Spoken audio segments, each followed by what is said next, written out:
It has been a couple of weeks since the AP item changes, and the patch right after brought us even more buffs to one of them due to it underperforming. Yo and welcome. In today's video, we're going to break down what these changes mean for Aurora and other AP champions that also commonly build these items. We will go over the most optimal item builds for her right now, but besides that, we'll also cover some frequently asked questions about runes.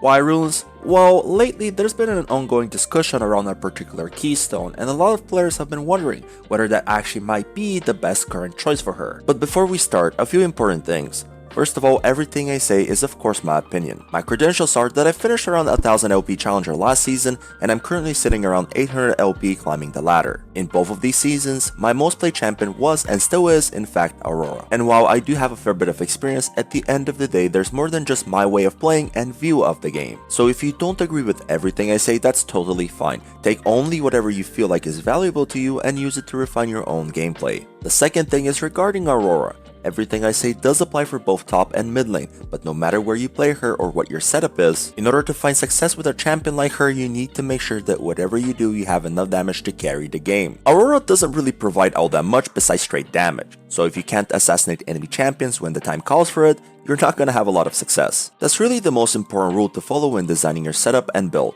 And lastly, of course, I hope you enjoyed the video. First, let's talk about runes. The keystones I've always recommended for players are Electrocute, Airy, and Comet. Each one of these have their own purpose on when to bring. Electrocute is the most universal one, so you can bring it anywhere technically.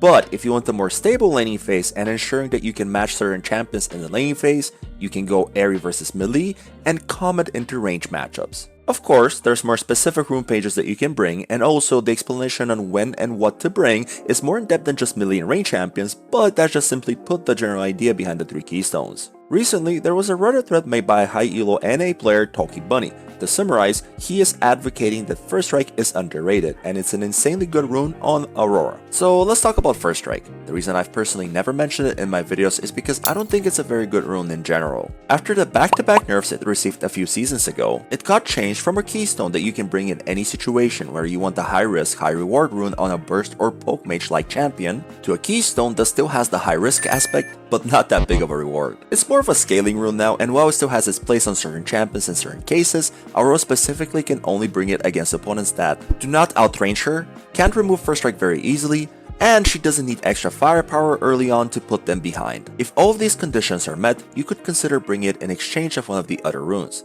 Now, even though I'm not the biggest fan of the rune, I do bring it in certain matchups. But you've never told us about that. The reason is, well, the matchups where First Strike is actually good are very little, and you don't even need to bring it in those situations. Any of the other runes will do just fine and will be better in certain aspects. Learning to be an aggressive and precise laner, in my opinion, is the best thing you can do for the consistency of your game. And is way more important than the maybe potential advantage you get from First Strike. If you're someone who's already well acquainted with Aurora and the game already, you can consider bringing the rune in the cases I've mentioned. Now, the keystone does come with a very good rune page, so it ends up being very effective in the mid game, as long as you can bypass the almost non-existent early game. However, in any other case where First Strike is not ideal, currently as it is, I do not recommend bringing it. If you do, you're brute forcing, and you won't have a pleasant time on average because it won't be very useful. The core of Aurora is to be an early game champion that transitions the lead into the mid game due to that strength. With First Strike, you remove that aspect in a free matchup and you end up having a stronger mid game, which is a valid strategy again in some cases. But in my opinion and experience with using it, it's very rare where that's useful. You will be a way more consistent player if you just win your early game with one of the other runes and use the generated lead to win the game. And that's my view of the keystone. You bringing it can be a very strong weapon for you or your opponent, so use it at your own risk. Before we move on with items, a few other concerns people have asked me are, what about these runes on Aurora? Conquer, it takes too much time to stack and other runes outperform it. Dark Harvest is just the worst electrocute for the most part, and it's hard to get a ton of stacks as a top or mid laner. Phase Rush, Aurora already has a ton of mobility in her kit, so this is honestly overkill.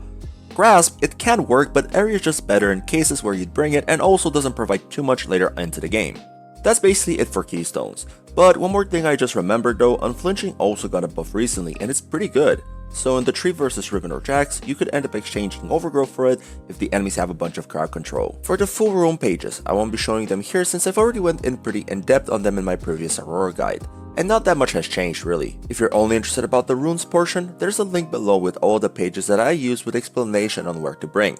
Everything is up to date. And now let's talk about items. Since my initial guide, I've started going some other options. In the past, for mana items, you had the classic choice of Ludens, which deals the most burst damage, or Malignance if you want to be more teamfight orientated. Both of these items are still best in slot, and I build them in the majority of my games. But recently, I've also started building Blackfire Torch in some very specific games, where the enemies have at least 4 melee-ish, bruisery, or tanky champions. It's very important that you're building it specifically against these type of champions, because that's how you're gonna get value from your ult, proccing both of Blackfire Torch's passives. Even champions like Swain, you can also get value from. But sometimes you don't end up going mana items because you end up having 2 mana runes, aka Mana Flow and Presence of Mind.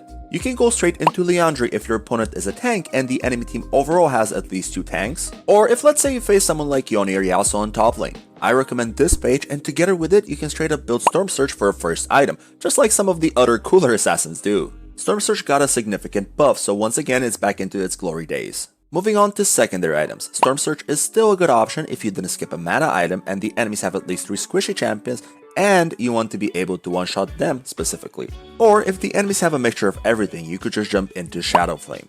Shadow Flame is the best item when it comes to dealing with a mixture of squishy to tanky enemy champions, so always default to it if you're not sure what to build secondary in my opinion. On the topic of damage, I cannot not mention Rabadons. The thing is, I actually almost never build this item, mainly because all it gives is ability power, and the 2 components it has are extremely hard to build. Occasionally though, I do get the game where I'm really ahead and I can afford to buy 2 needlessly large rods after I've completed my second item, then I will look to buy it as a third, as long as I don't need any defensiveness. The thing is, I will always prioritize actually being able to play the game against assassins by purchasing Zhonya's, or not being caught out by abilities like Assault or RE by purchasing Banshee's Veil. And actually the thing is, sometimes you end up having more damage if you just go for Voice Staff third instead of Rabadons, due to natural level ups and enemies getting the slightest bit of magic resist. Rabadons just ends up getting outvalued by most of the other items due to their overall flexibility. But maybe you want some ability haste.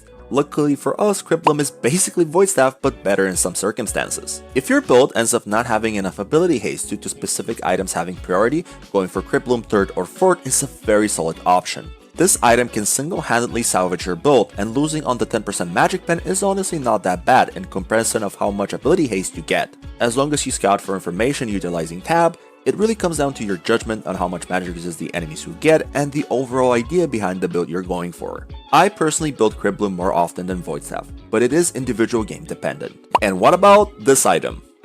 Don't worry, most people don't know what it's called. After getting to play with Bloodletter's Curse for a while now, I can confidently say it's not a bad item in the right circumstances. The thing is, Aurora is not the best user of this item. You rather buy it on someone like Brand or Zyra due to their array of damage DPS. But you can buy it on Aurora if the enemies have at least 3 tanks, you already have Liandry or somebody on your team has it, and you have at least 1 more AP damage dealer. Otherwise, just going for Voice Staff or Criblum is better. Next up is the 2 ability haste printers, aka Horizon Focus and Cosmic Drive. Both are a solid option for Aurora and champions that like to have more teamfight presence by spamming abilities, but have different use cases due to their other stats. Horizon Focus is primarily a stat stick because of the AP it gives. You want to buy it whenever you just need raw power, and also ability haste is technically more damage, with a twist. It's overall very good damage boost versus enemies that you don't need magic pen into, and at the same time it allows you to have more ults in a game. I also love building this item if I'm the only AP, since it will be a hassle for them to stack early magic resist. It's a very good burst combination with Ludens. And when it comes to Cosmic Drive, its partner in crime is Liandry. The reason I say that is because that's when you rather build it, whenever the enemies are tanky and bruisery. Unlike Horizon Focus, you want to build Cosmic in a manner where you get value from the movement speed to kite enemies and HP to survive some unavoidable damage. But just like Horizon, it lets you pump out more abilities, which translates to constant DPS in combination with Aurora's passive. The Battle Mage archetype still exists in certain games. On the topic of Battle Mage, Riftmaker is legit if you've already built these items into a game where they're all tanky.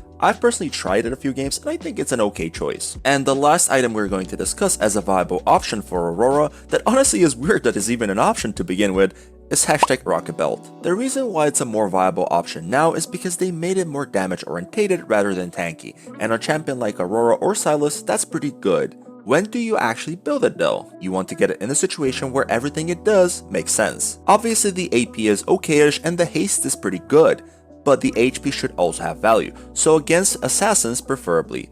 And Rocket Belt does something very unique that helps Aurora immensely. Right now, you're probably picturing in your mind about that extra gap close that you get from it, and you're not wrong to think that's pretty useful, especially sometimes to get those good engages going. But the unique thing that I'm actually referencing is the ability to remove the opponent's spell shields that come from Banshee's Veil or Edge of Night by starting your combo with Rocket Belt. One of the most annoying things you can face as an ability-reliant assassin is a spell shield, since it removes one of your abilities from the damage cycle. But with the help of this item, you can catch people off guard and still pull off your full combo, or just use it to gap close to very immobile enemies like a secondary dash. Just make sure you're building it in a game where it makes sense and you won't miss out on the damage you get from other items. It's pretty niche and I really do advise it to build it only in these cases, but it does exist as an option. Last but not least, there's a few things I'm gonna add for boots. Not much has really changed. These are the best boots for almost every game. These are your situational boots, but I've actually started building these boots more. There's 3 reasons for this.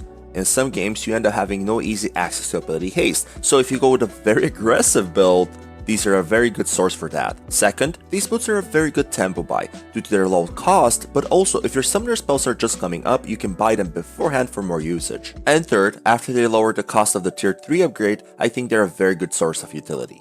Alright, so that was the theory behind each item and when you would prioritize building them. Lastly, let's look at the actual build thought process and how you would go about making the decisions. Starting off with the most universal core of items that you can always build if you're not sure what to build, Ludens plus Shadow Flame. This provides a mixture of every stat you'd need as an assassin to start off and basically all the damage you need early on. For what you would build next, you have a lot of options. You can basically build any other item given the enemy team comp and yours. Let's say the enemies are mainly squishy, so you can go for Storm Surge for more damage. Let's say the enemies are squishy, but there's a lot of team fights and skirmishes happening around the map, so you want to have more ults. Rise and Focus is the best option in that case. Or the opponents are not squishy at all, they end up stacking a lot of magic resist, so now is the time for you to hop into a magic pen item. Especially because at this stage of the game, around the 3rd item is when the enemies start getting naturally a lot of magic resist. This could end up being a great purchase. Alternatively, let's say instead of Ludens you went for Malignant so you have more ults already from the core items. In that case, you have to make sure that you don't overdo it on the ability Haste due to diminishing your turns. With your future items you have to go for more damage. But now let's look at a situation where the enemies are extremely tanky.